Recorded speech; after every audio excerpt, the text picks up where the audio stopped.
Այս պահին տեսնում եք Սևանի ջրասուզակը Վահե Մելքոնյանը իր գործընկերոջ հետ պատրաստվում է հանդերձանքները փոխվեն, քանի որ Փամբակ գետում հավանաբար երկաթե կամ արմատուրաների կտորներ են եղել, որ վնասել է համազգեստը, հիմա փոխում է, որպեսզի նորից շարունակեն այս անգամ 13-ամյա աղջնակի որոնողական աշխատանքները։ Տեղում աշխատանքները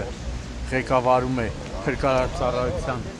հատուկ նշանակության փրկարարական աշխատանքների իրականացման կենտրոնի պետ Հայկ Նաղդալյանն ու Լոռու մարզային փրկարարական վարչության պետ Սերոբ Գաբրելյանը։ Դեպքի վայր է այս Երևանից գտնվում ներքին գործերի նախարարի տեղակալ փրկարարծառայության տնօրեն Արամ Ղազարյանը։ Այս պահին նաև համայնքային ոստիկանության Տարոնի բաժնի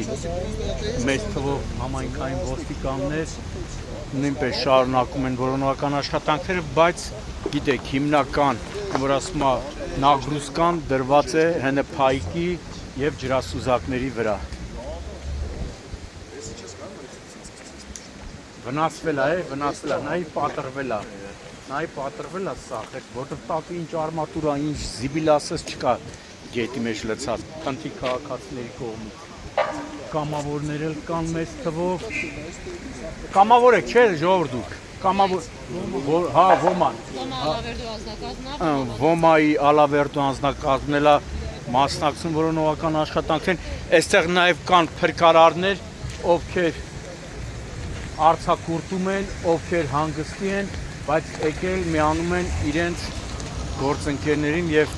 որոնողական աշխատանքներին մասնակցում առաջին իսկ օրվան շտատում կա փրկարար, որ արձակուրդում է, լսել է դեպքի մասին, եկել եւ միացել է իր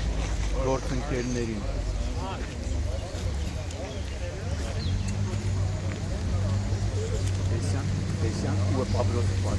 Կանգնի արձակուրդի հաշվին եկել ես այ ցավը տանեմ։ Արձակուրդի հաշվին առաջին օրվանից ստեղա։ Եկել է այրան գործընկերների հետ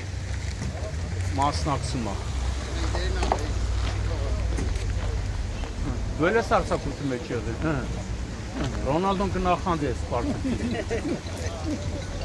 Ինչպես միշտ Լոռու չքնաղ գեղեցկուհի Մարգարետ Թետչերը Կարինես հայտնի լրագրողն էլ այստեղ, Կարինեն Մարգարետ Թետչերը լրատվական դաշտի։ Այ Կարին ջան, Երանի կես լրագրողները կեսի չափ աշխատեն։